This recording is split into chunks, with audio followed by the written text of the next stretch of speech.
నమస్తే, welcome to KVR news 9 బులెటిన్ల ముందుగా headlines చూద్దాం.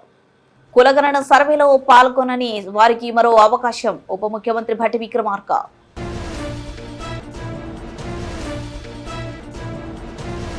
కార్యకర్తలకు అన్నలా ఉంటా వైఎస్ జగన్మోహన్ రెడ్డి.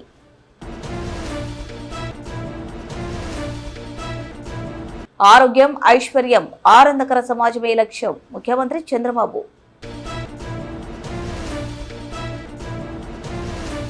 యువత లక్ష్యాన్ని నిర్దేశించుకోవాలి. కోరుట్ల ఎమ్మెల్యే కల్వకుంట్ల సంజయ్. తెలంగాణలో కులగణన సర్వే శాస్త్రీయంగా జరిగిందని ఉప ముఖ్యమంత్రి భట్టి విక్రమార్క తెలిపారు. సచివాలయంలో ఏర్పాటు చేసిన మీడియా సమావేశంలో ఆయన మాట్లాడుతూ, వివిధ కారణాల వల్ల కులగణన సర్వేలో పాల్గొనని వారి కోసం మరో అవకాశం కల్పిస్తున్నట్టు చెప్పారు. ఈ నెల 16 నుంచి 28 వరకు సర్వే సిబ్బందికి వివరాలు అందజేయాలని సూచించారు. రాష్ట్ర జనాభా లెక్కల్లోకి వచ్చే విధంగా అందరూ చూసుకోవాలని కోరారు. బీసీలకు 42% రిజర్వేషన్లపై మార్చి మొదటి వారంలో కేబినెట్ తీర్మానం చేయనుంది. శాసనసభలో బిల్లు ఆమోదం చేసి చట్టబద్ధం చేయాలని నిర్ణయించాం. కులగణన బిల్లును కేంద్ర ప్రభుత్వానికి పంపుతాం. కేంద్రంపై ఒత్తిడి వచ్చి పార్లమెంట్లో ఆమోదానికి కృషి చేస్తాం. ఓబీసీల రిజర్వేషన్ల కోసం వివిధ పార్టీల నాయకులను కలుస్తాం. దశాబ్దాల ఓబీసీల కలలను నిజం చేసేందుకు కృషి చేస్తాం. రిజర్వేషన్లపై రాజకీయ పరంగా కుట్రలు చేస్తే తిప్పికొడతాం. రాజకీయ లబ్ధి పక్కన పెట్టి మద్దతు పలకాలని కోరుతున్నామని భట్టి విక్రమార్క అన్నారు. ఇక్కడ జరగనట్టుగా మొట్టమొదటిసారి తెలంగాణ రాష్ట్రంలో చేసి ఈ లెక్కల్ని శాసనసభలో ప్రవేశపెట్టడం జరిగింది. ఆ లెక్కలు చెప్పినప్పుడు కూడా అందులో చాలా స్పష్టంగా చెప్పాం. 3.1% రాష్ట్రంలో percentage of house holds not surveyed 3.1% అని చాలా స్పష్టంగా లెక్కలతో సహా చెప్పాం. దీనికి కారణాలు కూడా చెప్పాం. కొద్దిమంది ఉద్దేశపూర్వకంగా లెక్కలు ఇవ్వటానికి ముందుకు రాలేదు. సరే, కొద్దిమంది ఇంటికి తాళాలు వేసి వెళ్ళటం,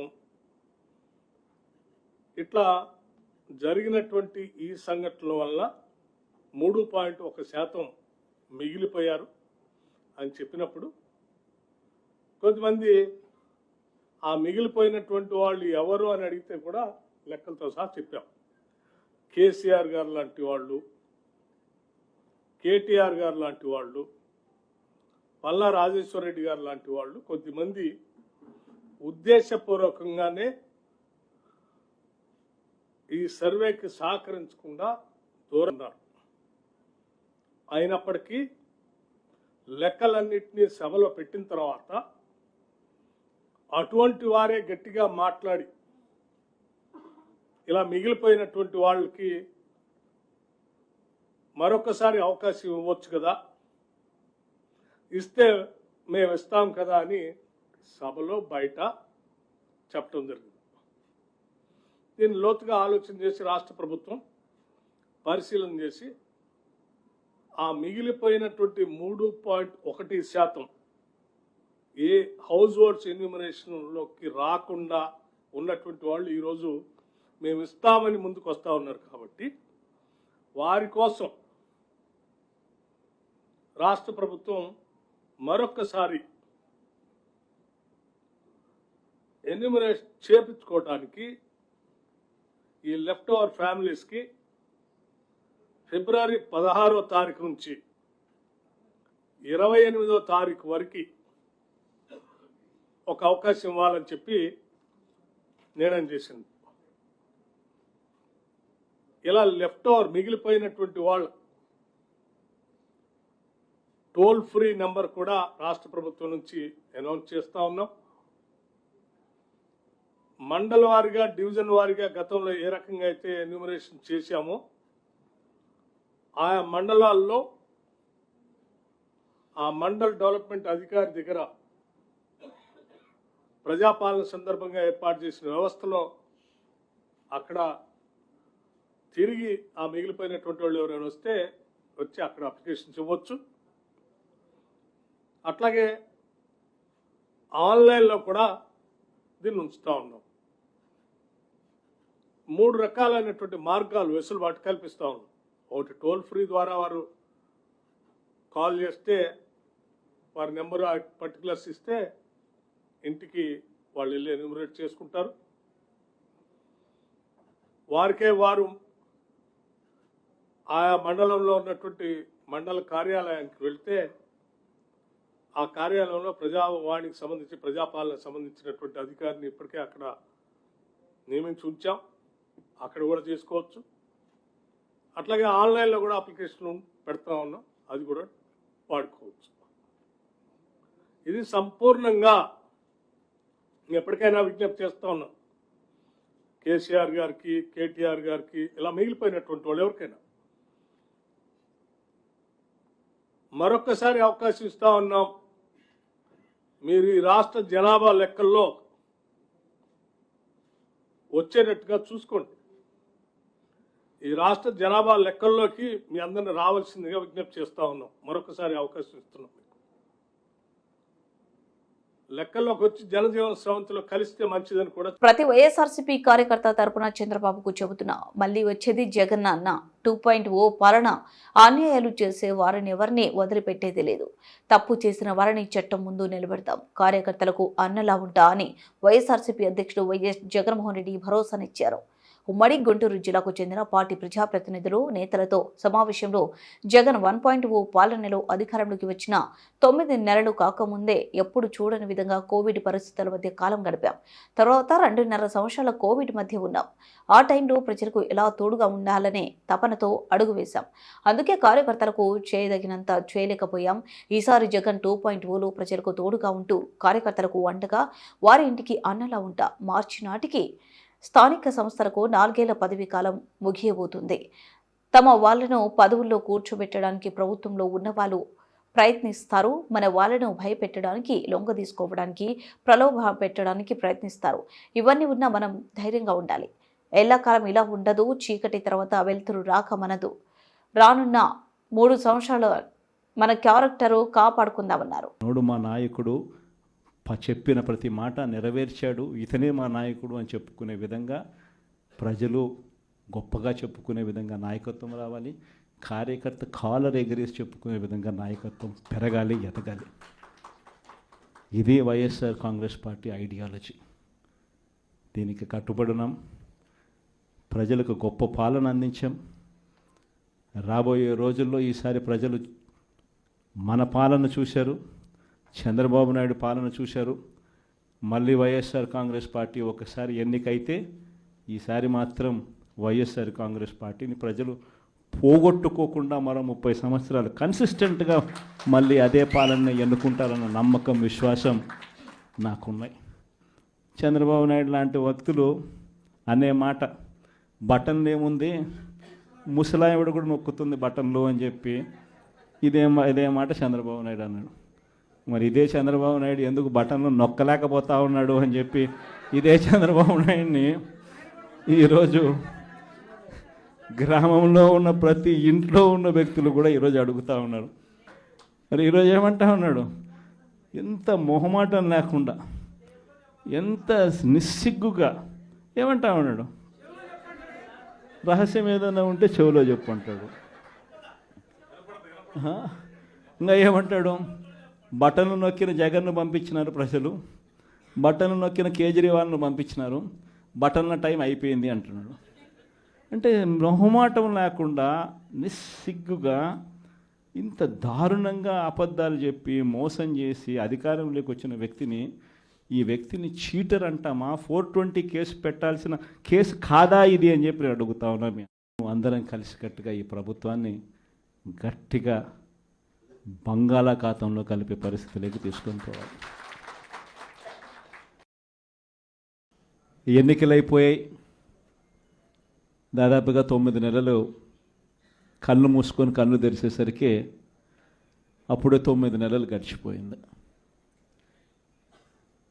నిజంగా 2019 నుంచి 2024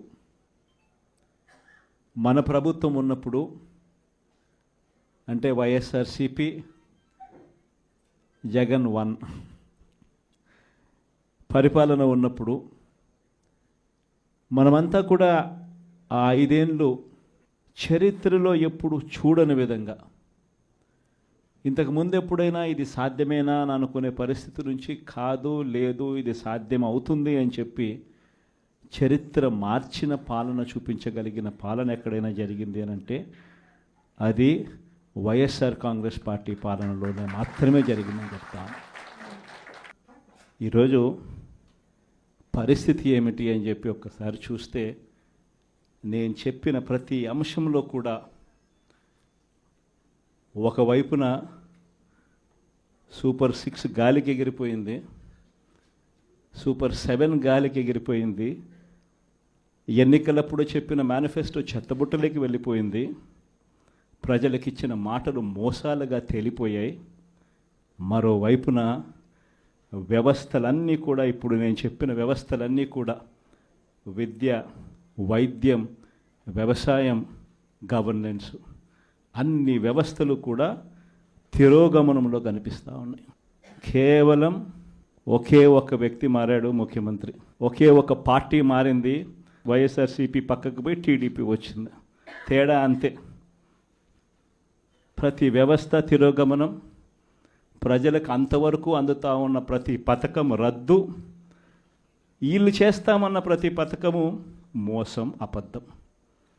కేవలం 9 నెలల కాలంలోనే ఇవన్నీ మన కళ్ళ ఎదుటే ఇవాళ కనిపిస్తూ ఉన్న పరిస్థితులు.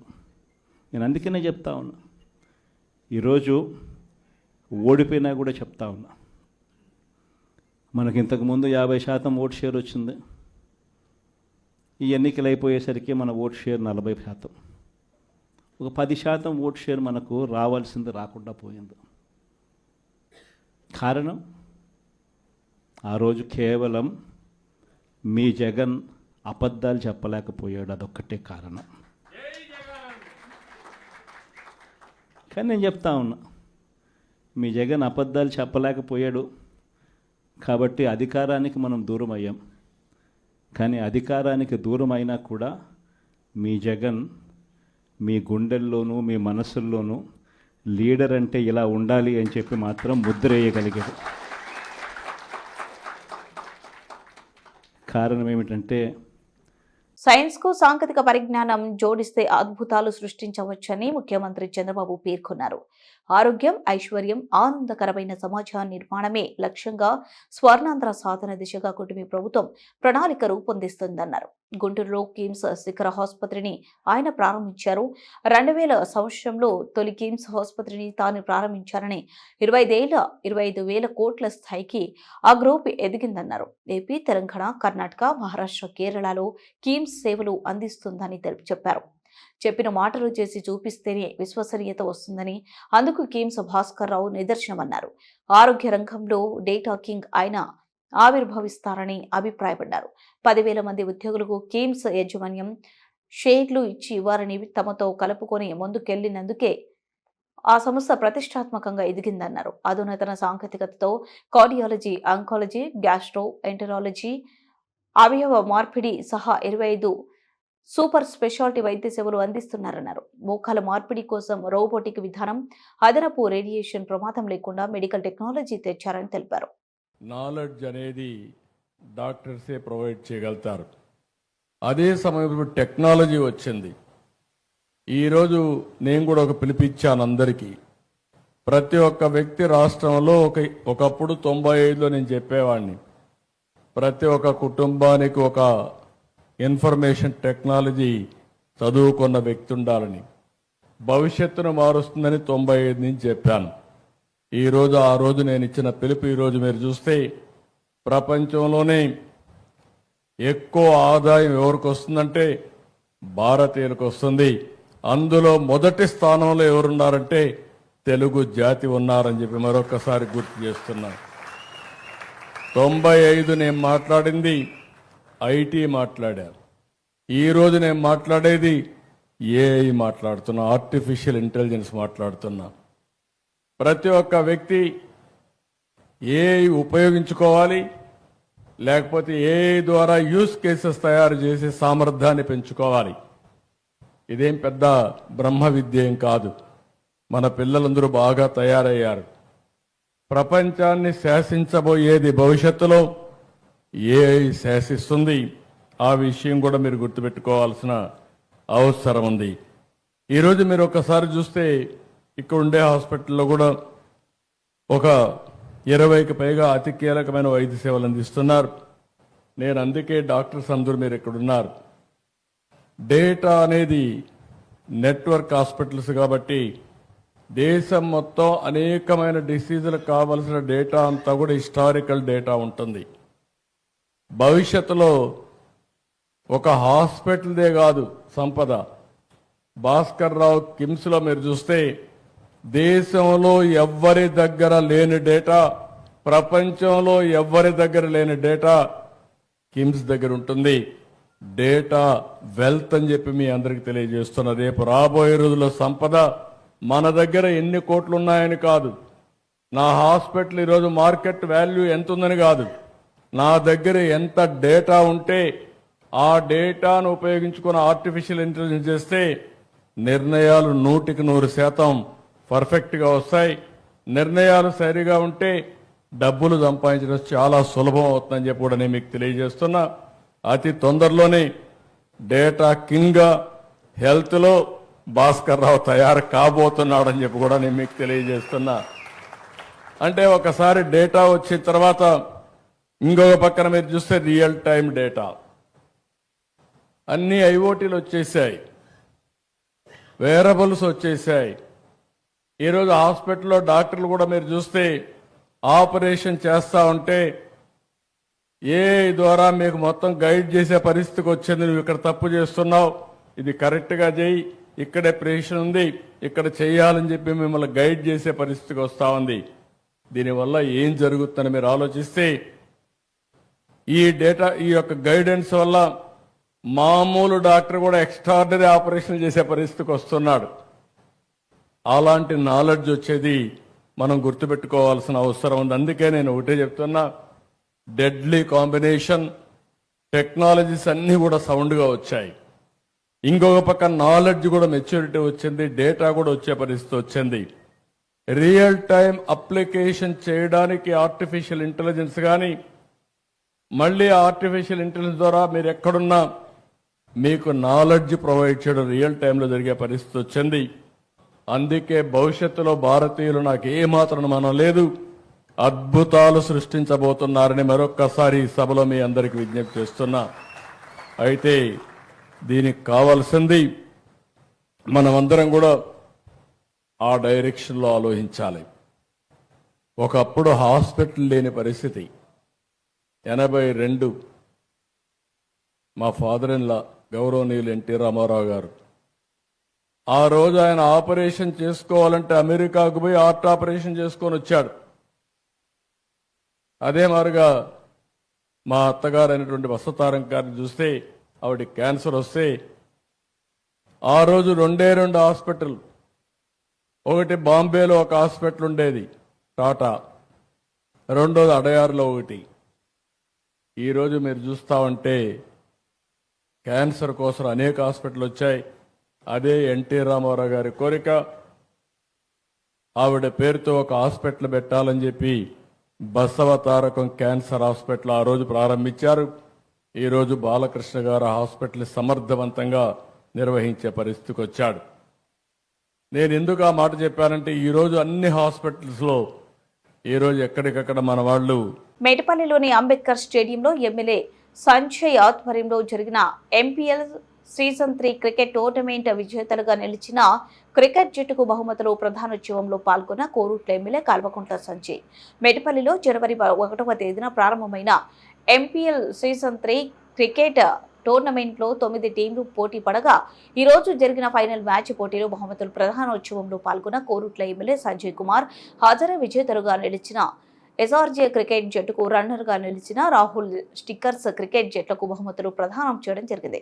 ఈ సందర్భంగా ఎమ్మెల్యే మాట్లాడుతూ యువత లక్ష్యాన్ని నిర్దేశించుకొని ఆ దిశగా ప్రయాణించాలని, చదువుతో పాటు క్రీడలను రాణించాలని, ఎలాంటి గడువులకు వెళ్లకుండా మంచి స్ఫూర్తితో స్నేహంగా వెలుగుతూ ఎలాంటి చెడు వ్యసనాలకు అలవాటు కాకుండా క్రీడలు రాణించాలని తెలిపారు. ఇంత బ్రహ్మాండంగా ఇంత మంచి మా యువకులు స్ఫూర్తిగా నిలిచినందుకు అందరికీ పేరు పేరున నమస్కారాలు. మొట్టమొదట స్టార్ట్ చేయకముందు అర్జున్ కి రాకేష్ కి ఒకసారి అందరు గట్టిగా చప్పట్లు కొట్టింది. ఇది మామూలు విషయం కాదు. ఇంత బ్రహ్మాండంగా ఒక స్పీచ్ ఆర్గనైజ్ చేయండి. థ్యాంక్ యూ ఇద్దరు కూడా. ఇప్పుడు అన్నిటికంటే ఇవాళ అర్జున్ బ్యాటింగ్ బ్రహ్మాండంగా ఉండే. అది మొత్తం నాకు చూడలే కాబట్టి ఏమనుకోవద్దు. కొద్దిగా లాస్ట్ వచ్చాక అర్జున్ బ్యాటింగ్ బ్రహ్మాండంగా ఉంటే వెళ్ళిపోయాడు అర్జున్. అన్నిటికంటే ముఖ్యంగా ఇప్పుడు రాహుల్ మాట్లాడిన మాటలు బాగా నచ్చాయి నాకు.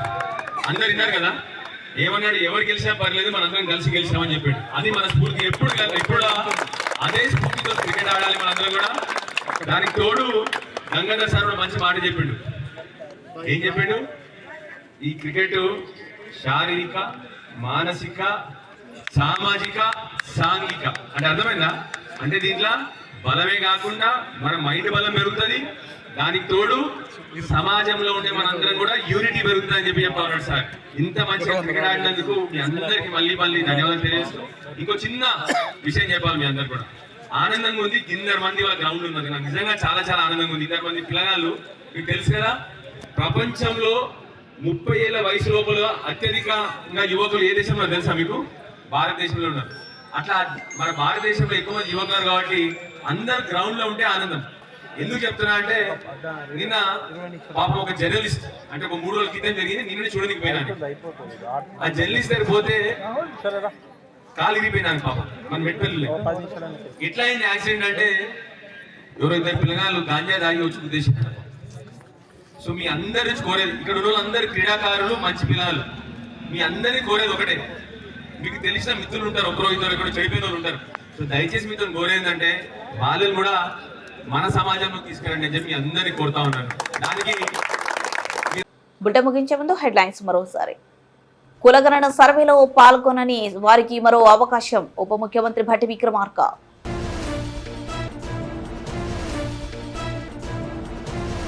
కార్యకర్తలకు అన్నలా ఉంటా వైఎస్ జగన్మోహన్ రెడ్డి.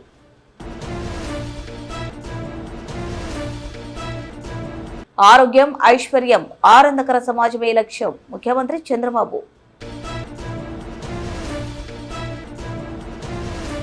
యువత లక్ష్యాన్ని నిర్దేశించుకోవాలి, కోరుట్ల ఎమ్మెల్యే కల్వకుంట్ల సంజయ్.